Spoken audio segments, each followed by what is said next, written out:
this phone. Good job. Okay. So Dr. Sarah Archer holds advanced degrees in public health and nursing from UC Berkeley, the University of Michigan, and Indiana University. She is a certified public health nurse and licensed RN. Currently, she is the adjunct professor of Indiana University and a consultant on moral injury at the University of North Carolina. She also serves as an investigator at Jefferson University. With over 60 years of experience, Susan Archer has worked with World Health Organization, UNICEF, the German government, the U.S. Department of Defense, and various non-governmental organizations in countries worldwide.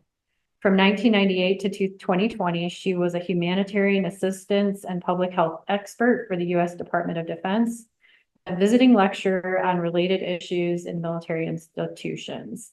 And that's just a tiny paragraph of a really long biography. And we are so pleased to have you. And now, without further ado.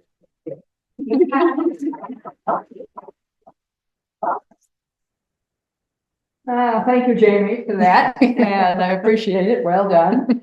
And I think I'm probably more delighted than she is to be here because I'm learning so much from you. We have had some incredible conversations, and we have one this morning that went on until well after 9 o'clock. And that's what these kinds of conferences are all about. It's not so much what, we babblers up here say. It's what you say, it's what you learn, it's what you share, it's the networking and the connections that you make that are really the most important things about these kinds of conferences. So I'm delighted to be here with you. Without further ado, that's our topic. I feel like I'm preaching to the choir, which is always safe until you disagree with the choir and they say, no, it should be faster or it should be softer here.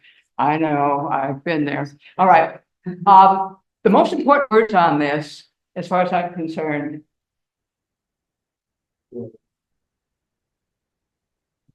if we do it, we get moral injury by things that we do, don't do, see, don't report, don't stop, don't intervene with, so on, and betray. I'll talk about it more. But because we did it, we're the only one who can really fix it. We can have help, but we have to do the work ourselves. And I'll talk about that at some length. And so, okay, next slide. Moral injury is all, I'm sorry, I've got a bad back. That's why I'm sort of laying on the podium. It feels better that way. We are in a society right now, we are in a world right now, where so many values are under attack and are jeopardized. And most of us don't spend a whole lot of time, I don't think, with all the rest of the things we have to do in thinking about our values. Well, this morning we're going to think about our values because moral injury is all about values. Okay? So this is not some stupid epidemic. That's true. Freud lives. Academic idea. So next, here we go. There are 50 values. I want you to read through them. I'm not going to give you much time with this. I do not want you to labor about this. I want your weasel brain for this, not your forebrain. I want you to pick 10, cut them to 5, cut them to 2. And those 2 are things that in danger of being hyperbolic, you'd die for. Okay? Go for it. You have about 5 minutes. As I say, I do not want you to labor this. All right. Now, there's not much agreement about what moral is and moral injury is and so on. So Annette and I have put this together that it's not a definitive, it's what we are talking about, our frame of reference for this conference. You may agree with it, you may not. That's fine. We're not selling this one, but it's just to let you know on what page we are And what we say will be related to our concept currently. It will change. This is an emerging discipline, emerging field. It will change. It has changed. It will change more. But this is where we are now. And I think that's pretty self-explanatory. I will not read the slides to you. I will let you read them. I'll make comments. We'll have questions, and then we'll move into another approach to this. Okay, next slide. People think moral injury is a psychological disease. It's not. That's why the psych folk can't get it in the big blue book, because it doesn't fit. So that's a good idea, because it's not a mental illness. It is an abnormal psychological and emotional and ethical response. And we need to have people recognize that, because they think they're crazy, or they are thought to be crazy, or at least are accused of being crazy, and they are not. They can be driven crazy, however, by that process. But again, it's what you do in here and up here that conquers moral injury. Okay, it is not.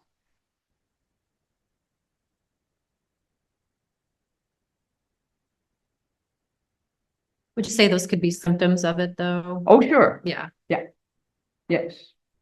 But it is, moral injury is grief and guilt.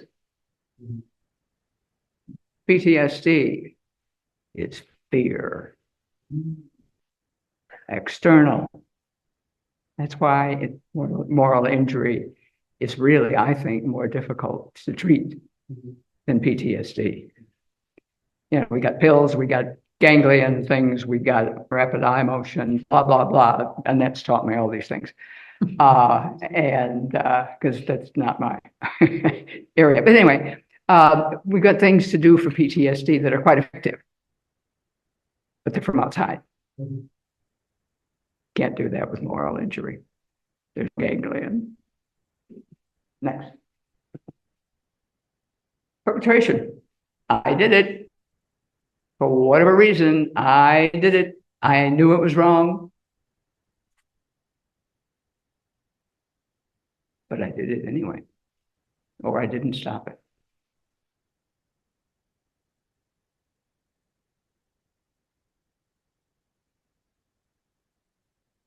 In religion, we talk about commission and omission. In the military, they talk about rules of engagement. And in the civilian world I lived in for 22 years and tried to share with them, I talked about it in terms of international humanitarian law. So perpetration. Next, please. This was not our finest hour. In fact, it may have been very well one of our worst. But we did it. And there's the fallout of it and what's happening to the women and girls, to the general population of Afghanistan is unforgivable. And sad. And betrayal. We told people, if you help us, if you interpret, if you drive our vehicles, if you tell us where to go, if you teach us, we will get you out of here.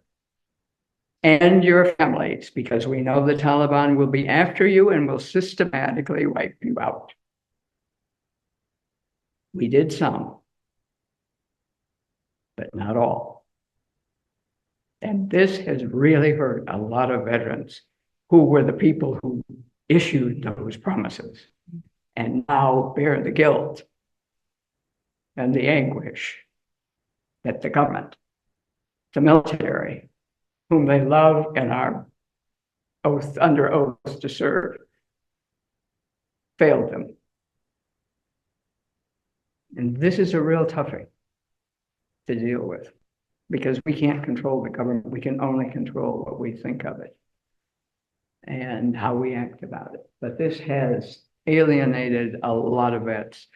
Many are still working very hard to get their people, quote, their people, some success, unfortunately not a great deal. So those are the main causes. I did it, perpetration, or I was betrayed by people I trusted, by institutions I trusted, and that hurts. Next slide. A laundry list. It's not all of them, absolutely, but it's a bunch. That's one of the reasons it's so problematic, because each of us is different. And how we respond to things is different. So we've got to know each other. We've got to listen to each other's stories. We've got to help people come to grips with what happened, what they did, what they didn't do, and find a way to live with that and to forgive themselves, which is probably the most difficult and probably the most also essential. And because that's the so what. That's what liberates you. And I will use that word again. And Annette and I are sort of doing I things here. You will find out why very shortly. So stay tuned. Don't go away. Next one. Okay. Again, this is one of the reasons we have so much trouble with this business, because the symptoms are so similar in some respects and so different in others, and the differences are often invisible. And so, but this is why it took so long for folks to begin to realize that these are two separate entities. Somebody can have them both at the same time, and many, unfortunately, God help them, have both of them at the same time, and they play off and potentiate each other, which is really not a good thing to have happen. Next one. I'd like to add, Yes, please. like when you are turning in a mental health disability claim, you can get a letter from a buddy that also witnessed the event in question. But in so many cases with moral injury, it's between you and the perpetrator, or you, and nobody could bear witness to that. Right. And that's another thing that makes it difficult, is you don't do a memorandum for record when you have a moral, like today, I really compromised my values. I'm going to sign this and date it so that I can have it in the future. Like, we don't do that. No. So that is another thing that makes it very complicated. And because it's not a condition, there's no way to claim it, right? So Yeah. there's not a benefit statement for this at the VA.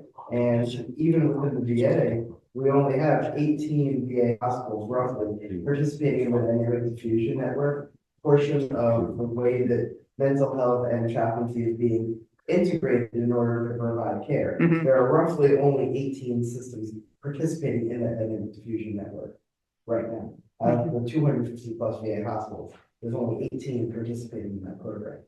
Even though MIX itself, the mental health chaplain integration, is a larger program, we only have 18 systems itself participating system-wide, even though individual chaplains participate in that program and that demon to Vanderbilt, which I'm going to apply for once window is.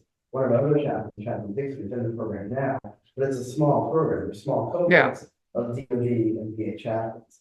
There's no way to claim, a moral injury as a benefit statement. But there are groups of us, learning right now how to participate going forward. In treatment.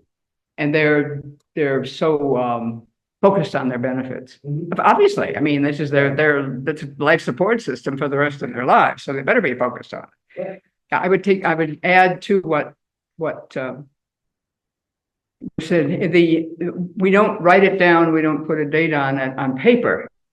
Mm-hmm. We do it in our hearts. We never forget it. Do we need to pause for tech? Nope. No. Okay. Good to go. All right. So, but this is why the confusion, and understandably, and again, both are emerging issues. They're not, whatever. But, and then this makes it difficult because they both are changing all the time. probably moral injury more quickly because now the interest in moral injury is far greater than it used to be. And also the knowledge of it for the same, I mean, it's cyclic and it fades off itself. But still you get a lot of times people saying what's that? What's moral injury? And I did a grand rounds in the Indiana University's big project, medical school and medical services in Eldoret, Kenya. I had a graduate student over there whom I went to visit because it was a good excuse to go to Africa again. And so, you know, any port in a storm or any plane on the runway. So, and that the dean of the School of Public Health, I had said, you know, if you want me to do something with your students while I'm there, I'm happy to do it. And she said, well, what do you want to do? And I said, well, I want to talk about moral injury. And she said, what's that? And I said, that's why I want to talk about it. And we did. And it was the biggest grand rounds they'd ever had. So obviously somebody, if not the dean, knew what moral injury was. And it was very interesting. Next slide, please. More confusion. Yeah, and these are true. They are overlap, and it's very difficult to make a differential diagnosis. And moral injury really isn't a diagnosis. Yes, yeah, but it's very. I mean, we loop them all together as a differential diagnosis, but because there is so much overlap, and we know so little in reality about both of them, but particularly about moral injury. We have our work cut out for us, and I'm delighted that we are all here and our colleagues on the virtual with an interest in this, because we've got to sell this. This is a marketing issue. This is a real problem. This is killing people. Suicide. People die from this. We've got to get sorted out. We've got to find out what goes on and try to help them help themselves, because that's the only way they're going to get out of this. Obviously, they can have other help, but the real work goes on in here and in here. Next slide. Okay, just in case, and this is not, I mean, this audience probably knows all these things, but this is something that really concerns me because we are a gun culture. Very many people, I had a gun until recently. I finally decided I can't do this. I don't want this thing. I sold it. But veterans, 60-some% of the suicides are firearms. And so we have got to do something about making a crisis preparation plan, crisis response plan. Before the event, you can't, you can't be trying to write this down when your husband or spouse is sitting there with his gun and barrel in his mouth. This is a little late. It's a fatal late, probably. So plan ahead. Next slide. Okay. This is story time because I forgot to do it when I was supposed to do it because I was so interested in talking and listening to you people. So now you're going to have to listen to me for a minute or two. This is the reason I have any credibility to be here whatsoever. I mean, I'm not a psych person. I'm just an old public health nurse. However, in 1994, I was called out of Angola, where I was doing a IDP survey, to become the country director and medical coordinator for a medical NGO as the genocide in Rwanda was ending. This was August of 94. 800,000 people killed with machetes. You talked about other weapons than guns. Yeah, machetes are extraordinarily lethal and effective weapons. I will not describe to you how they did it, however, because you don't need those images behind your glasses any more than the rest of us do. But so as country director, when I flew into Kigali, capital of Rwanda, from Nairobi, which was our regional headquarters, I was carrying $50,000 in US cash in my lap this was to get started. There was no currency. There was no government. Everybody, I mean, anybody who had any government authority was dead or had fled. And anybody who had any kind of government position, i.e. health workers, were either dead or fled. So we were coming in to begin to fill the gap with Médecins Sans Frontières and Save the Children and UNICEF and all of my best friends. We got to stop meeting in these places. I hope, please God, someday. But never mind, we were still meeting. And I faced a dilemma. And moral injury is often the result of a dilemma, if not always. But you know, I hesitate to use always and never, but because somebody makes me out, turned out to be a liar in about 2 minutes. So we had nothing. I mean, everything was gone. I mean, loot when they loot in Africa in a war, I mean, the buildings are left as just shells. They take the window frames, the doors, everything that they can pry off and take away and reuse. Okay, so that was the state of the medical facilities by and large across the country. As I said, the people were, the staff were either dead or fled, so we were coming in. Everything came in from Nairobi or directly from Europe by the UN on UN Air, which is how I flew in, sitting on no seats, no seat belts. I was sitting on a skid of red beans with my foot on a skid of rice. I don't know whether I was holding them down or I thought they were holding me down, but anyway, that's how we flew. And because at that point there was blockades all, I mean, Rwanda was not land accessible. So everything we had to come in. So we were short of everything. The minute, you know, people realized that help was not only on the way, but actually had landed, they began to come out of the literally woodwork. Oh my God. With keloids, wound machete. No, I will not do that. Anyway, it was pretty bad. And also, in addition to all the walking wounded who came in with their various and sundry machete wounds, we had people dying of AIDS. We had people with incurable tuberculosis facing us that had been, you know, neglected for 4 months. We had all sorts of people with other kinds of non-communicable diseases like diabetes, heart disease, etc. They're going to die because there's nothing we really can do about that. I took an oath as a nurse to do no harm. I believe in oaths. You all have taken an oath to protect and serve the Constitution. You respect that oath. Some don't now in this community, in this country, and which is another kind of injury. But anyway, so I had to make the decision that we would, well, and 800,000 people had been killed. That's a low statistic. I don't know how I got this. It's some mumbo jumbo. The figures don't lie, but liars figure. And so remember that. And the next time you read the polls, figures don't lie, but liars figure. Okay, so this was an issue. We did not have enough to do almost anything. And this country had just been depopulated because in addition to the dead were the ones who had fled, estimated 3 million, either to Zaire, what is now DRC, or to South, anyway, out of any way they could get out.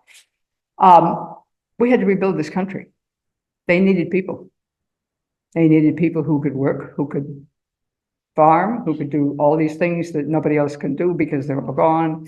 We had to treat the walking wounded. And that meant, in my strange brain, this one, that I was responsible for killing these other people because we couldn't take care of them.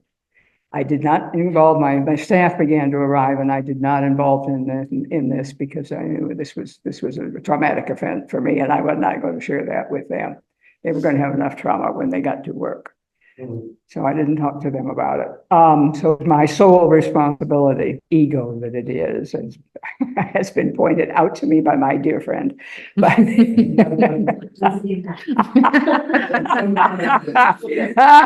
so again, me, you against me. No, anyway. So that was, well, I mean, I could rescind that once we began to get a better supply chain in. And once we could get stuff in from the land, because then it could come in from sea and come across land. It was a lot faster than, well, anyway, I'll spare you the logistics. But remember, whether it's military or disaster aid or NGOs, it's logistics, logistics, logistics. If your logistics fail, you're toast.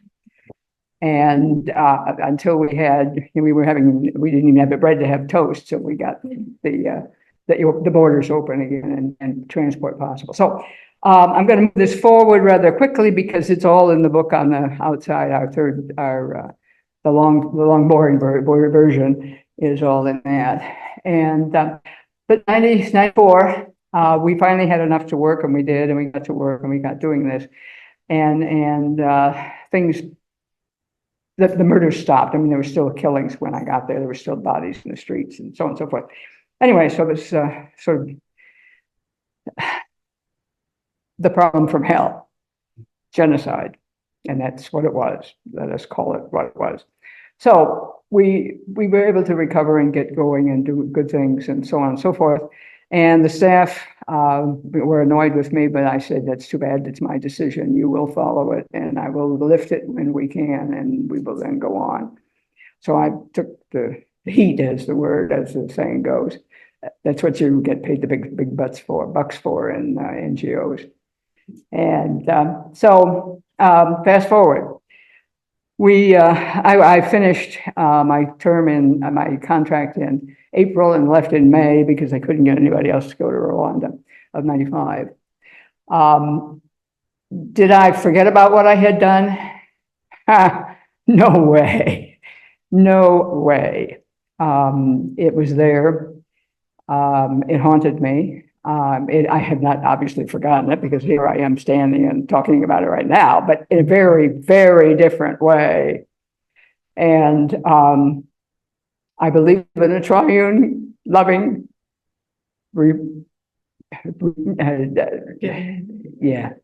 sorry, I choke up still, but forgiving God. And I didn't have a name for this thing. I got home. How am I going to tell? They're going to think of this as some other stupid old whack job, which probably I am. But people didn't know because I couldn't say what it is. These weird symptoms, and I feel badly. I'm never good. Blah blah. That laundry list of symptoms. So I didn't talk about it. I don't think it was repression. I think I just said that I can't do anything about this. I'm a pragmatist. I don't deal with things if I can avoid it that I can't do anything about. I'm an action person. I want to get it done. And if I find out I can't do them, well, I can't do them. Let's find something I can do.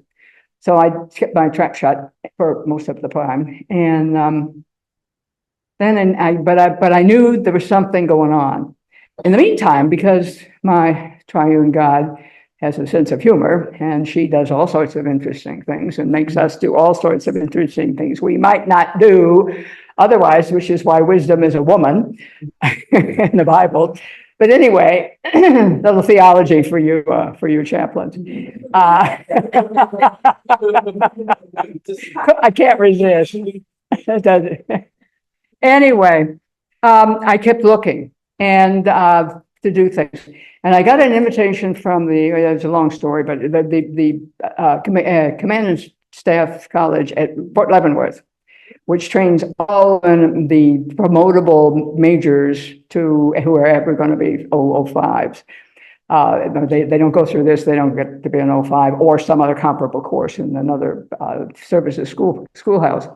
And they were doing their capstone exercise of their 9-month course for these majors.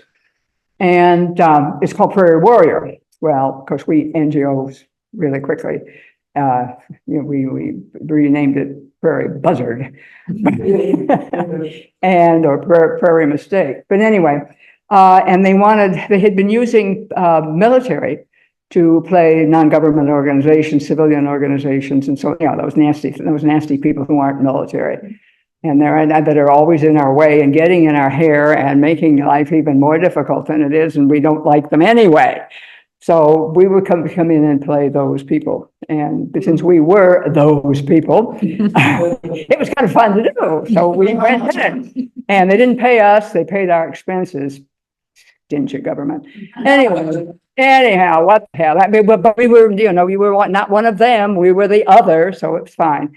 Anyway, I didn't think anything about it, except that I had a heck of a good time. It was a exercise in the southern part of the Philippines with the insurgents, which is still going on, by the way. So we didn't really do a pretty good job of training the students on this, apparently, or at least whatever.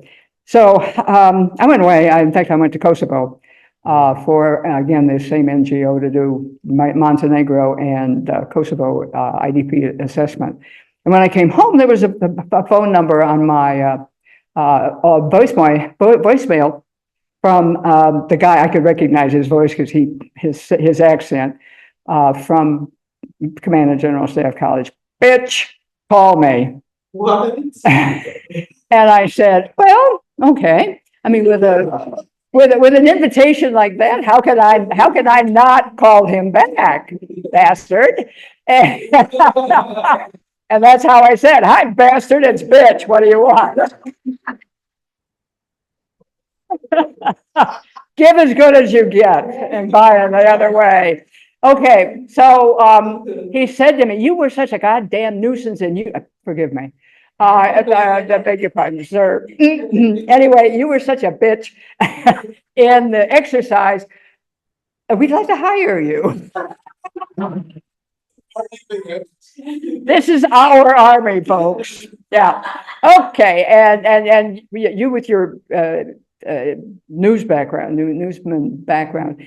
I think the coup de grace for me, or the pièce de résistance, perhaps, was that I took apart the commander at a press conference. I had trained him to talk. I mean, I had told him what I was going to ask him and so on and so forth. And I kept emphasizing, when you're in a hole, shut up.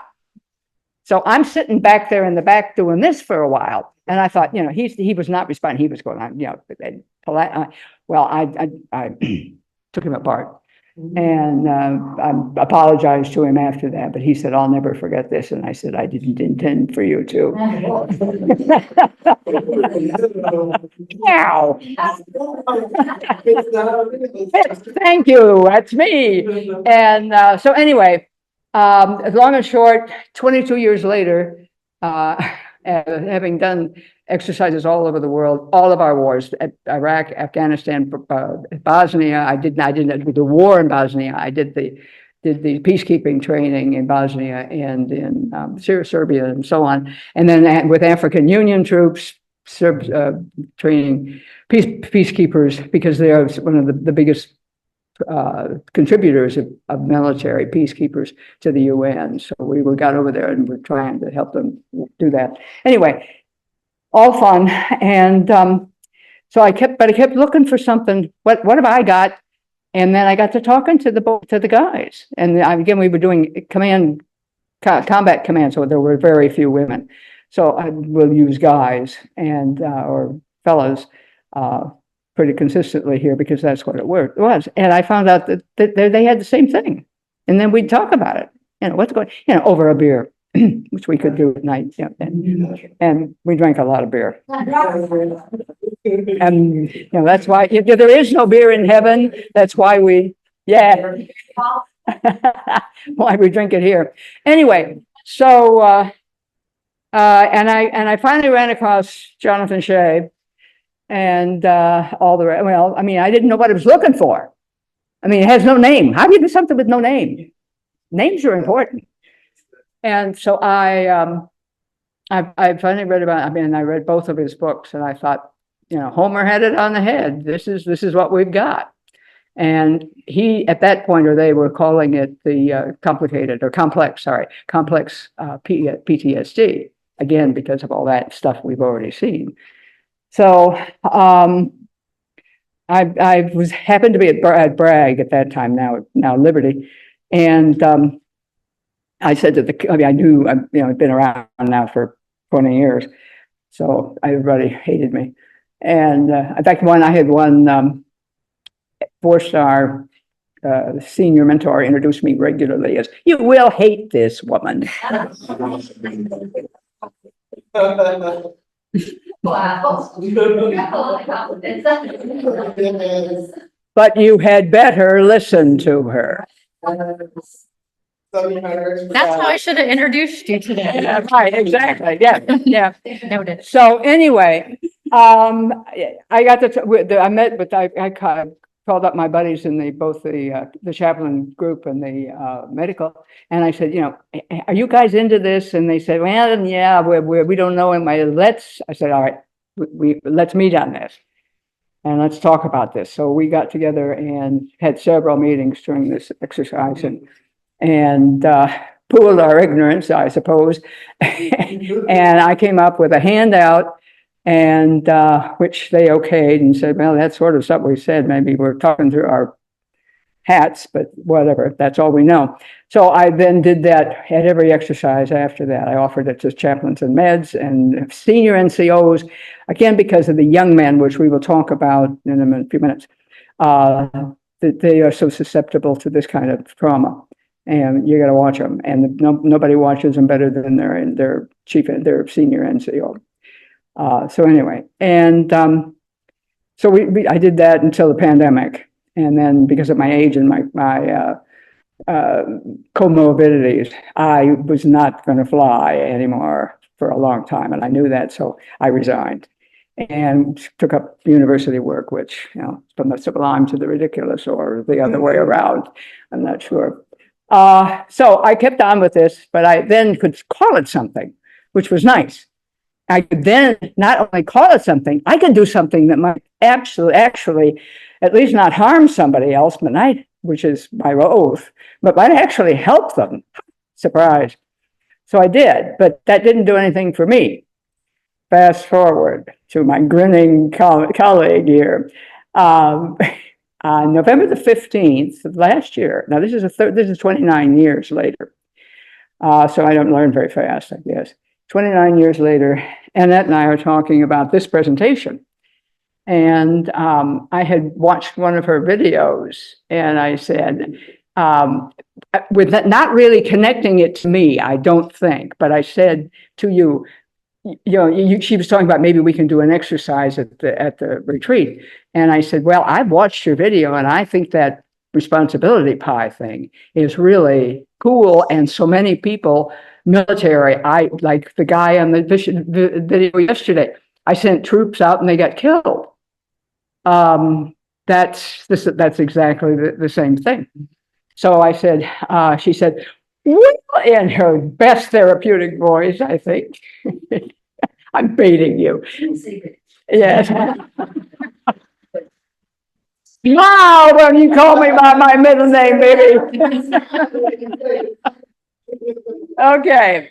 So, and she said, well, let's do it on you now. And I fell for it like a, idiot I am. And we did, and she'll talk to you more in detail about it tomorrow, and show you that she's gonna now she's gonna get the real story. Oh, no, this is what she kept saying. This tool that you were talking about, I'm helping others about their moral injury. And right. She kept saying, I have moral injury. I have. Oh, right. Oh, yes. So I'm saying, well, there's kind of a disconnect there. So how about we shove this Rwanda mayhem into this exercise? Yeah. So we zoomed for 90 minutes, which I did not record, which is my greatest regret. Yeah. But yeah. Okay. So fast forward, she filled in. I mean, she said, "You tell me what are the percentages for each of the extenuating circumstances that brought upon this thing, and I went back to the colonization and all this. But anyway, so she's her pie. She'll show it to you tomorrow. And lo and behold, when she got through, or when she said, "What else?" and I said, "Nothing. I don't think of anything else." She said, "There's 5% left." Yeah.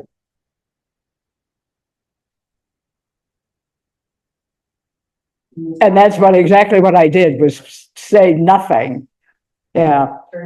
Yeah, and turn red. Well, yeah, by then, of course, having gone through this litany, by then, my face was like a beet.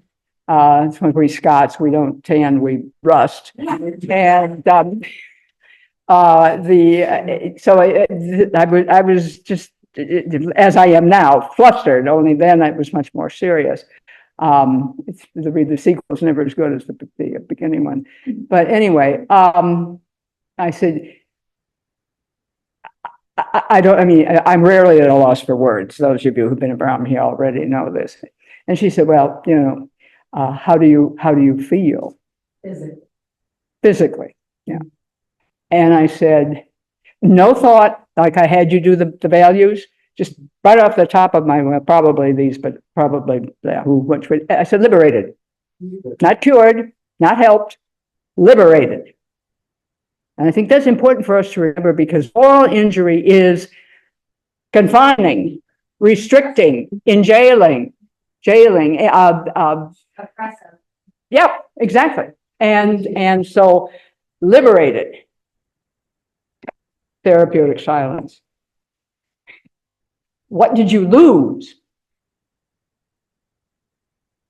A weight off my shoulders. And the reason she asked that, she told me afterwards, she said, "Why did you ask that?" Some people get so wrapped up in their stories that it becomes them. And it becomes their identity, and they can't part with it. Well, I have not parted with it, but not for that reason. And so we concluded, and I was free. And it sounds crazy, because it happened in a nanosecond. The minute she said 5%, the cloud lifted. It's your facts. Yes, and it wouldn't have worked if she had done it. I had to do it, and then if you ever use this, do it. But it's really obviously a cool tool. If it will work on me, it probably will work on anybody. But anyway, so there we are. We use responsibility pie. It's in my paper. So we use responsibility pie as part of the acceptance and forgiveness therapy model. It's also part of the real therapy model from Elizabeth Migelski out of the Durham VA. She's a big researcher. And so I have found in 3 moral injury groups that Dr. Winter, myself, and Chaplain Dixon have led together, that single exercise is the most important part of the 12-week moral injury therapy groups that we co-lead. And it's because of veterans are home, right? And so we give them the pie, and then we send them home with the homework to fill out their percentages, and then in group we go over what they filled out in a structured lament, so that we are able to lead them in lament as opposed to some sort of other exercise. It is an intentional lament, in which we'll ask the question. How much of this did you think was on you before you? Right. So we do the pre-exercise. Well, 100% for me. Right. I've done it both. I've done it in where I send it home, and I have done it, individually, lifetime. I've added to the exercise, so you'll get the exercise. Oh, good. For the research, and then I've added some of the additional questions, because I think it requires more, in my opinion, from just doing this and proving out for, how many years now? 13 years. It's been a long time. So there are certain individuals, and you are one of them, bitch.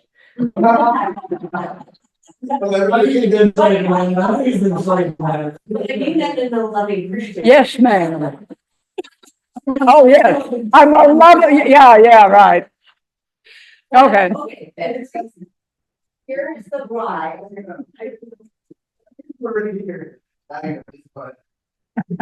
So party line, I will go into this more, and because I know you've got a lot more to cover. Right. You cognitize, I'm speaking to you directly.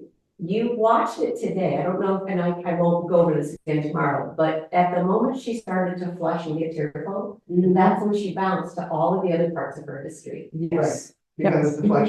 Because, right, and so what I said to you is, I'm asking you what time it is, you're telling me how to make a watch. Exactly, yeah. You gotta stop. Uh-huh. I'm asking you direct questions, answer only what I'm asking, and you would stick with it for a minute, and then she'd go off on another thing, and I'm like, lady, get back to what I'm asking you. And then I have the thing here, and it's in the slide. Yeah. But there are usually.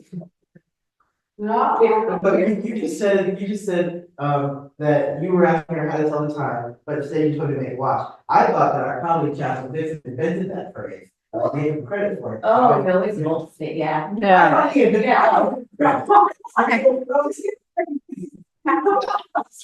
Okay, yeah, we got a time limit here now. If you want your lunch. Is that when you're doing the responsibility pie, the collecting of the history, and we'll go this tomorrow. I didn't have time to do that in our 90 minutes. Yeah. But what people will invariably do, listen to what a person is saying. I will get you with this tomorrow. Listen to what she's saying and what she's not. And all on your own, you spontaneously went to a precipitating event, all on your own. And we lifted that rock, found the commonalities, and that was what informed her moral injury. What you did all on its own would have resulted, no matter what. You combine the two, there is no out for you. And I will go over this tomorrow because I want you to hear in a more clinical sense the details. Sure, yeah. And then, because again, I know you got time here. But when a person is a cognitizer, you're better to do it live with them because they will, it's just, the idea of altering the way a person talks even to themselves in lifetime, to your point with the guy on the stage, you will never forget that. No way. No I way. remember the day. So to do it, to get her to get hot, which she didn't identify, I could see you were hot. And when I asked you the first time, how are you feeling? She said, fine. I talked about this a lot. I'm like, wow, dude.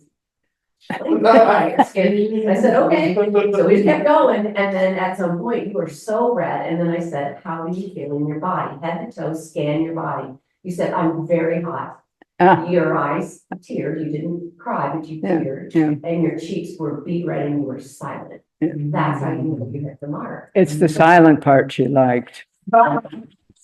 Then what we did, and I'll add to this tomorrow, is what do I do now? Right. Now that we've got the weight off, Right. I think you said it, we've got to replace that. We've got to have it. Because otherwise she's gonna go grab back what she's familiar with. And so we'll talk about both. Yeah, but okay, good. And thank you. So there is an ending. I feel it has ended for me. I mean, I don't forget it. It doesn't go away, obviously. But it does no longer haunt me, and it does no longer stand between me and God. Right. He didn't put it between me and him. It was me who put the barrier, but it's gone now.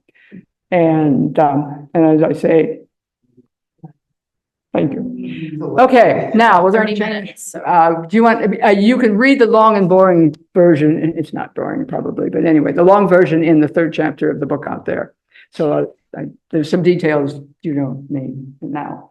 Now I want to change to our military. We talk about trauma as the major cause of moral injury and PTSD. Mine wasn't trauma, not physical trauma. It was trauma, yes, but anyway. But there are changes. Go ahead in the equity issues. And I use this with my students. I am so tired of hearing people say equality and equity as if they were the same, and they are not. And giving everybody the same thing doesn't do anything to do with the gap except widen it. Right. And we have got to realize, and that's why, because what I'm about to talk about are equity issues. And I mean, I think this illustrates it really well. And people say, well, equity, if you do it this way, it's favoritism. No, the definition of equity is giving people what they need. That's really good. And our needs differ. Some people need money, some people need housing, some people need treatment, some people need a friend. Other people, have plenty of money and don't need it at all. So we should be giving, this sounds like socialism, too bad. It sounds like religion to me. Honor your neighbors. All of us are equal. Everybody should have a chance. Love your neighbors. Love your enemies. Love your neighbors as yourself. And the hardest of all, love yourself. Love yourself. Okay, now off we go. This is a quick and dirty overlook. We're going to look at sexual this is non-combat. Okay, this is a very large set of cans of worms. Let's go. Okay, we're going to start with sexual. Ma'am? All right. Okay, the rape victim is likely to develop PTSD because PTSD is fear. However, blaming the victim is so much easier than finding the perpetrator and prosecuting them. And the military is pretty expert at blaming the victim. Oh, yes. And women report that they have been, well, what did you do? You shouldn't, it's all about them. It's all about the women who did something. Oh, it's about the perpetrator who did something. Anyway, so we got to stop doing that. And, but Just a reminder, if she's talking and you're talking, it all gets to the camera the same way. So we want to keep the sidebars down to a minimum so we can capture what Dr. Archer's saying. I'll shut up. What do you want? No. You know more than I do. Okay, anyway, but unfortunately, as one of our political candidates says, if you say things long enough, people will believe them, even if they're a lie. And therefore, the women the victims find themselves saying, well, maybe they're right. Maybe I did do something that brought this on. Remembering I'm in church, I'm choosing words and I can't use any of them. Anyway, so, and the rapist, if they have a moral code, if you don't have a moral code, if you have no values, if you're amoral, you are probably the only persons who are immune to the risk of moral injury, period. So that person, if they turn up with, maybe what I did was wrong, may then develop moral injury. I would like to add, I chatted with some people about this yesterday. I did not personally experience like classic military sexual trauma, but I sat in three separate court martials about military sexual trauma. So I got all the gory details. And so I'm drawing a blank on what it's called, like vicarious or like, vicarious. I have a very vivid imagination. And I put myself in there and I know that there's very little difference, right? Very little difference between, if your brain thinks it, you can feel it. And I was 7 months pregnant at the time. And at the end of the whole thing, there was not preponderance of the evidence because the criminal investigation division lost the evidence. I left feeling traumatized. So even though I didn't personally experience that, I was in multiple different episodes of that. And so I would say, that's a thing that a lot of people don't think about. It's like, oh, you weren't raped, you weren't, touched inappropriate. I'm like, but my soul. Well, in criteria A of PTSD, it does say witnessing. Yeah. Okay, so witnessing, even, so you've got in there, so the fear, but the idea that you were is part of what was supposed to be the solution, kind of wraps you now into this wormhole of this. And now I'm behind closed doors watching how nothing's going to be done. Hardest crime to prove. Hardest crime to prove. And talking to all the other panel members who wanted to wait outside and slice this dude to pieces, telling them we can't do that. We can't even convict him because we don't have the preponderance of the evidence, Right. gentlemen. So I'm traumatized, pregnant, also speaking, legalese to these guys. And I'm like, Yeah. Oh, yeah, I know the feeling. so anyways, I just, Yeah, no. that's, I think something that, we Yeah. don't always think about. And it Yeah, just yeah. it hit me yesterday like a ton of bricks. Yeah. What she's saying goes back to what I said about why I didn't involve our staff in that definition, why I didn't tell you what it actually looks like and how it actually was done. You don't need that. You do not have a need to know, as we say in the military. Okay, next slide, please. That's why we're here, right? Hmm? That's why we're here. That's right. That's why we're here. Okay, Oops. and finally, no, yes. This we were speaking about in one of the discussions that has taken place these last 24 hours. That the rate of women's suicide is going up. And I've got some thoughts about that when we get, well, let me just see them here, they're more appropriate. One of the things, when I was doing exercise, I'm an early morning riser and I hate heat. So that meant I got up and did PT about the same time the guys were out running or walking or marching or whatever they were doing. And I could hear them chanting. And I could hear the words they were chanting. And one of the chants I kept hearing and hated was, something about, well, Bud, what do you think your wife's doing while you're over here, or your girlfriend? And finally, the pennies dropped. And I wonder if this has something to do with the suicide, because and with the relationships and the problems with people coming home, because they've lost that trust. The minute you think in your head, I mean, Jesus said, if you have sex with her in your mind, you've committed adultery, period. So I wish we'd stop that. But this is part of, the military still is primarily misogynistic organization. I'm not telling you who served anything you don't already know. And they treated me very well because I wasn't military. I didn't get the kind of garbage you all do, fortunately. I would have hit them. Yeah. Okay. So military sexual trauma, there's got to be more done about it. The Congress has been trying. New York Senator Gillibrand has been writing laws.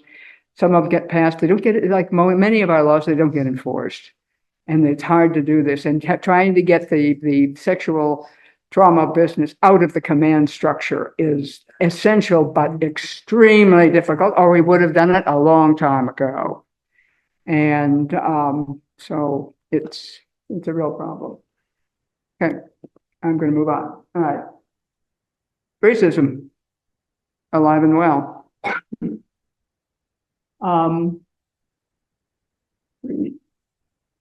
Can I, Yes, please. make a quick comment on that? So and what happened, and you kind of alluded to it earlier, people began to take that on themselves. Sure.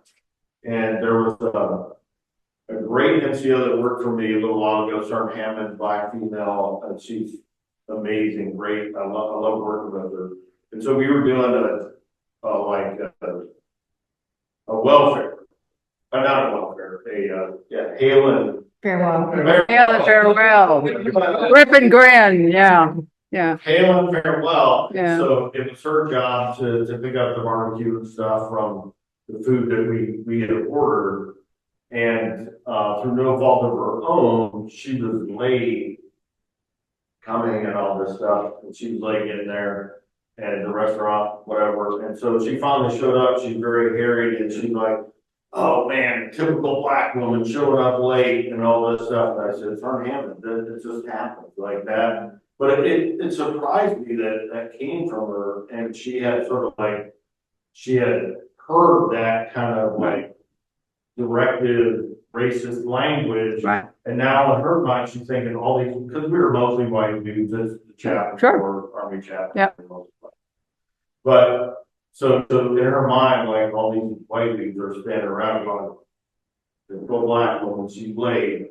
with the food and and that never occurred to me. What occurred to me is typical Army bullshit where you are always waiting around for something. Yeah, hurry up and wait. But you begin to like Internalize. take these on, personalize them. And even if you know it's false, you assume other people believe it to be true. And so it's very hard to unpack. You try to say. But, and one of the problems with this is, just a minute, with all of these, is that they all work together and they perpetuate and augment racial insecurity and the misogyny and so on. And these poor souls really catch hell. They're not supposed to. Don't ask, don't tell but it was taken off the books, but not off the minds and the tongues. And this 7% high, 70 times higher. I mean, the way we treat our unusual people is criminal. Yeah, and it's not Christian. And so I think that part of the problem is the politics involved in this. Oh, sure. Oh, a lot of it is. Because I think that the service does try, Well, but then you get commanders and chiefs that change policy midway through, and then you're like, it just fuels the fire. Yeah, and when you have like this issue, there are other issues too. People make false correlations. I remember when they were first talking about under the Obama administration, they were talking about transgender and that kind of thing. And the chief warrant officer at the time came in and he said, I don't know how, if we allow that, then what happens to leadership? And so he correlated like allowing a soldier to be transgender with a loss of leadership in the military. And I was like, what?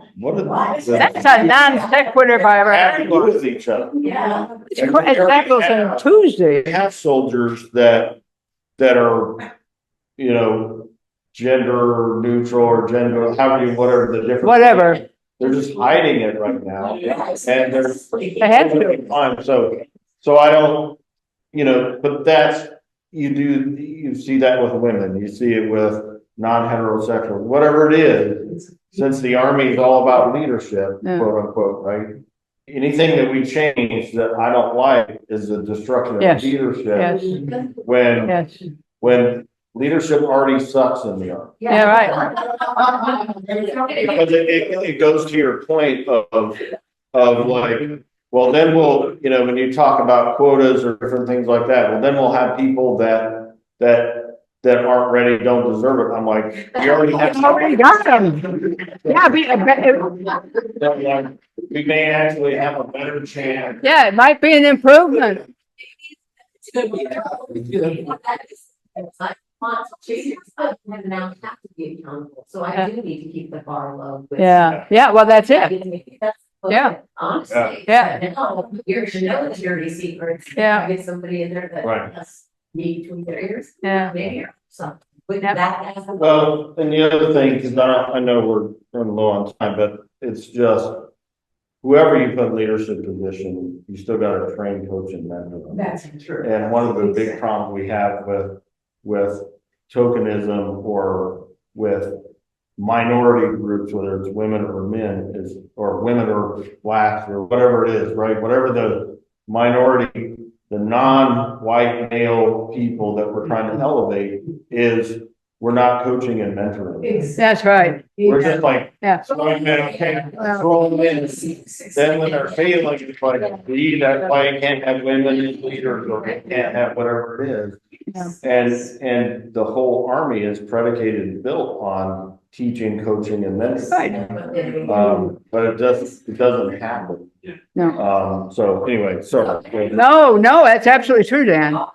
Well, that's one of the difficulties is leadership enforcement, because when you're at the top, there isn't. They do. I mean, the SecDef can throw them out. The chairman of the Navy, can do this if they will. If they will, yeah. If they've got the you-know-whats to do this. We're gonna fly through Yeah, we the can't slides. finish it, but I've asked her to run through the slides quickly, and I want to talk just a couple of words about each one, because some of these coming up are equally important. I mean, we've talked about the young men with 25. Go on. Risk populations. I'm a public health person. We don't look at individuals as much as we do communities and populations and people at risk, and looking at risk assessment and risk mitigation. Better, it's true. You think urban veterans have problems? Ha! The rural have a lot more. Go ahead. Look at these. Now this gets into something that, but it all has to do with transitions. I worked outside of the United States for 15 years. Every time I came home on home leave after a year and a half or 2 years, I had a transition problem. I'd been a civilian for 50 years before, or 40 years before I was doing that. Some of our military have never been civilians, and they're coming back, and we talk about transition. You can't transition to something you never did. We've got to help these people. Next slide. This is, just read them and look at the references. Keep going. This is where I'm waxing academic. Forget it. Now, this is just explaining that diagram, which it's too small to read. Go ahead. Your new best friend in working with veterans has got to be your veteran service or VSO. And every county in the United States has one, so you can't escape them. You can ignore them, but you cannot escape them. Use them because they know, and if they don't know, they're paid to find out. And they can do things you can't do that you need done. So they're your new best friends. Yeah, these are things about how to help veterans navigate the complexity of this society. I recognized every time I came home on home leave. And I did not fit in. I still don't. Well, but that's also because I'm weird. But no, I mean, there are still things in this society I simply can't tolerate or whatever. And it's even worse for our veterans. And all of this feeds into their moral injury and their PTSD. I'm too stupid to understand these damn laws. It's a vicious cycle, and we've got to break it. Next one. Next one. I want to get to some of the. Let's keep going. There's your AIDS. Your ACEs. One of the answers to this I suggest to you is one we have used in public health for years in maternal child health, which is my clinical specialty. And that is start hiring people in the community, train them and turn them loose. They speak the language, they look like their clientele, they know the community, and they will get your work done. And you can't do it in your office, and you got to get the hell out of your silos.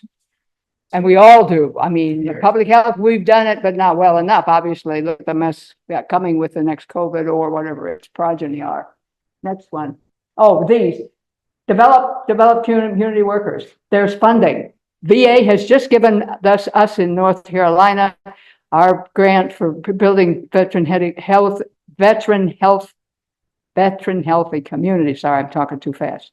My brain's ahead of my mouth. More money than we asked for because we've done such a good job. No good deed goes unpunished. And also, if you need people, one of the excuses is we don't have anybody to do this. If you're anywhere near a university that has a social work program, a public health program, a medical school program, we are always looking for people to do things and opportunities for students to do in the community. Next slide. Anticipatory guidance. I've talked to some of you about this. We have got to. This is the point.